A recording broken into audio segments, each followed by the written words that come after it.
ஒரு கிறிஸ்பியான பாலக் சாட் எப்படி செய்யலான்னு பார்க்கலாம். வாங்க வீடியோக்குள்ளே போகலாம். ஃபஸ்ட்டு கடாய் எடுத்துக்கோங்க, எண்ணெய் ஆட் பண்ணிக்கோங்க. இப்போது எண்ணெய் சூடாகட்டும். இப்போ தனியாக பொடியாக கட் பண்ண பாலக்கீரை எடுத்துக்கோங்க. இதில் 2 ஸ்பூன் கார்ன்ஃப்ளவர் ஆட் பண்ணிக்கோங்க. நல்லா மிக்ஸ் பண்ணிக்கோங்க. தண்ணி இல்லாமல் இருக்கணும். நிமிஷம் ஊற வைங்க. நெக்ஸ்ட்டு கடாயில் எண்ணெய் ஆட் பண்ணிட்டு கொஞ்சமாக நெய்யை ஆட் பண்ணிட்டு கேஷ்நட்டை ஃப்ரை பண்ணிக்கோங்க. 1 ஸ்பூன் இஞ்சி பூண்டு பேஸ்ட் ஆட் பண்ணிக்கோங்க. நல்லா மிக்ஸ் பண்ணி தனியாக எடுத்து வச்சுக்கோங்க. இப்போ எண்ணெய் சூடாயிடுச்சு. சூடான எண்ணெயில் கார்ன்ஃப்ளவர் மிக்ஸ் பண்ண பாலக்கீரை ஆட் பண்ணிக்கோங்க. நல்லா கிறிஸ்பாக ஃப்ரை ஆகும். இப்போ ஃப்ரை ஆயிடுச்சு. இப்போ தேவையான அளவு உப்பை ஆட் பண்ணிக்கோங்க.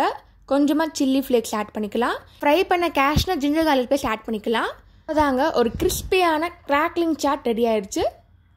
நீங்களும் ட்ரை பண்ணி பார்த்துட்டு எப்படி இருக்குன்னு சொல்லுங்கள். தேங்க்ஸ் ஃபார் வாட்சிங். லைக் பண்ணுங்கள், ஷேர் பண்ணுங்கள், சப்ஸ்கிரைப் பண்ணுங்கள்.